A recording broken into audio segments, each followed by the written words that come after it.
예, 지금 이 시간에는 여러분들 개인 파산 신청 자격에 대해서 좀 구체적으로 좀 말씀드리려고, 저도 이제 인터넷이나 이런 데 보면, 개인 파산 신청 자격에서 지급 불능 상태? 이 정도가 나오는데, 구체적인 어떤 케이스 같은 게 없는 것 같아서 제가 좀 설명드리러 나왔습니다. 실제 여러분들, 채무자 회생 및 파산에 관한 법률 보면 개인 파산 신청 자격은 지급 불능 상태라고 나옵니다. 근데 지급 불능 상태라는 것은 내 채무를 내가 갚을 수 없는 상황이 계속되고 있는 상태를 말하는 거거든요. 굉장히 추상적이죠. 그래서 이걸 설명드릴 때 이제 개인 파산하고 개인 회생하고의 약간의 차이점을 알고 있어야 왜 이제 이런 문제들이 이야기가 되는지를 이해하실 건데, 개인 회생은 있잖아요. 내 한 달 수익에서 내 최저 생계비를 공제한 나머지를 3년에서 5년 동안 변제를 해서 내 채무를 면책받는 건데, 개인 파산은 내가 지금 갖고 있는 재산이 있다면 그 재산을 법원에 내고, 갖고 있는 재산이 없다면 좋죠. 법원에 내는 게 없으니까. 그냥 법원에서 이제 개인 파산과 면책 판결 해준과 동시에 채무가 다 날아가는 거예요. 그럼 당연히 일반인들은 뭐부터 생각하겠어? 내가 개인 파산됐으면 좋겠다. 왜? 3년 동안 갚는 금액이 없으니까. 이 차이 때문에 이제 이런 문제가 생겨서 인터넷 등이나 이렇게 보면 나이가 어리면 개인 파산이 안 된다고 이렇게 나와 있더라고요. 그건 아니에요. 그건 아니고 이것 때문에 아마 그런 말들이 좀 많은 것 같아요. 제가 방금 전에 개인 회생과 개인 파산의 약간의 차이점을 말씀드렸잖아요. 개인 회생은 얼마씩 갚아야 되고 3년 동안, 개인 파산은 하나도 안 하고 지금 끝내버리는 거잖아요. 그러면 법원 입장에서 보면 기왕이면 경제적 활동을 할 수 있는 분들이라면 경제적 활동을 해서 채권자들한테 다만 얼마라도 갚아서 채무를 면책받게끔 하는 개인 회생을 하라고 하겠죠. 당연히 그러겠죠. 그래서 제가 이제 개인 파산 신청 자격에 대해서 설명드리려고 하는 겁니다. 자, 첫 번째, 개인 파산은 소득이 없어야 돼요. 근데 소득이 없는 이유가 경제적 활동을 할 수 있는데 단순히 일을 하기 싫어서, 몸이 약간 아파서, 이런 거 가지고 소득 활동 안 한다 해서 개인 파산하면 다 기각입니다.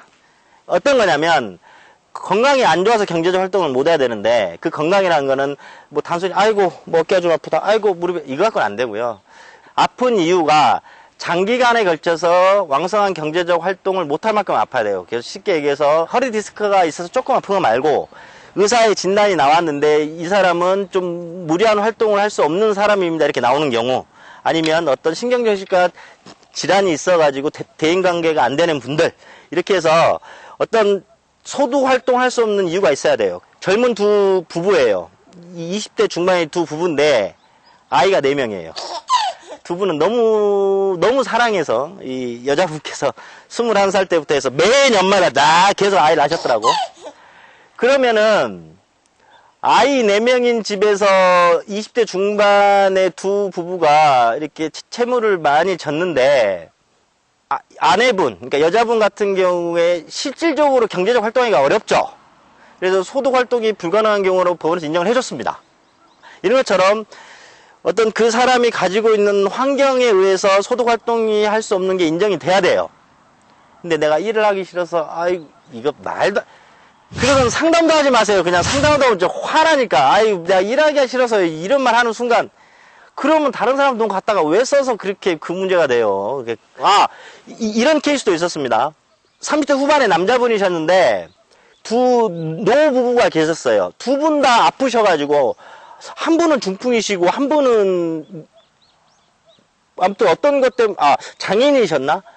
이러니 부모를 부양해야 되는데 어떻게 경제적 활동을 하겠어요. 채무가 많으셔서 30대 방금 중반이라 했나요? 이제 그분은 개인 파산이 가능했습니다. 예, 이런 분들 개인 파산 신청 자격이 있고요. 그 다음에 두 번째, 경제적 활동을 하시더라도 우리 개인회생 진행할 때 보면 1인 가구, 2인 가구, 3인 가구에서 최저 생계비가 있잖아요. 이것보다 수익이 없으신 분들은 개인 파산 가능합니다. 그러니까 예를 들어서 2인 지금 한 달 최저 생계비가 법에서 180만 원 인정해 준단 말이에요. 그러면은 여러분들 그 이혼한 어떤 애기 엄마가 애기랑 둘이 사는데 지금 우리나라 최저시급이 계산하면 한 달에 180만 원 월급 나오거든요. 그러면 4대5 뛰고 못 뛰고 하게 되면 실수령액은 한 160만 원 초반대가 될 거예요. 그럼 보세요. 이 아이 엄마가 아이 하나를 키워야 되는데 본인의 경제적 활동 해봤자 한 달 실수령액 160만 원이에요. 그런데 우리 법에서는 개인회생을 진행하더라도 아이 하나가 있게 되면 최저 생계비로 약 180만 원 정도? 175만 원인가요? 아무튼 175, 180만 원 정도 인정해 주는데 그 최저 생계비보다 더 적게 벌잖아요. 이러면 개인 파산이 돼요. 젊고 경제적 활동을 하지만 그 경제적 활동 수입의 범위가 최저 생계비보다 낮으면 개인 파산 신청 가능합니다. 그 다음에 세 번째 뭐가 있냐면 채무가 고액인 경우에 고액. 만약에 어떤 개인이 채무가 한 10억이 있다고 해보죠. 10억. 아, 10억 너무 많나? 그냥 5억만 할게요, 5억만. 5억에 10% 이자면 얼마죠? 5천만 원이죠. 그러면은 5억에 10% 이자가 5천만 원이면 한 달로 하면 이자가 한 400 되겠네요. 그러면 내가 경제적 생활에서 200, 300, 400 벌어봤자 이자도 안 돼요. 의미가 없어요. 채무로 봤을 때 내가 한 달에 200, 300, 400 벌자 의미가 없어요. 이것처럼 젊고 건강하고 경제적 활동을 하지만 채무가 고액인 경우는 개인 파산이 가능하십니다. 단 제가 말씀드린 이 하나, 둘, 세 가지 경우 중에서 개인 파산은 개인회생보다 더 좋은 제도죠. 채무자 입장에서는 갚는 금액이 없기 때문에. 그렇기 때문에 법원에서는 심사가 더 까다롭습니다. 만약에 아까 말한 세 가지 요건에 내가 해당하더라도 내가 채무가 지게 된 경위가 주식이나 도박이나 사치나 이런 거면 개인 파산 다 기가 아니면 면책 불허갑니다. 물론 100%는 아니죠. 판사님이 어떤 이제 전체적인 채무의 범위 및 주된 채무의 발생 범위 여러 가지를 고려하시지만 제가 아까 말씀드린 신청 자격 세 가지에 들더라도 채무의 대부분의 채무가 주식, 도박, 사치, 낭비 뭐 이런 것 등등이면 개인 파산 안 받아주고 개인회생으로 가셔야 돼요. 그러니까 여러분들 지금 각 지방법원마다 상이한데 개인 파산만 봤을 때 후하게 개인 파산 면책까지 해주는 법원은 서울 회생법원하고 제주 회생법원입니다. 여기는 뭐 기각 면책률이 5%가 안 되더라고요. 근데 이제 광주 같은 경우는 기각하고 면책 합쳐버리면 뭐 10% 중반이 넘어가 버리고요.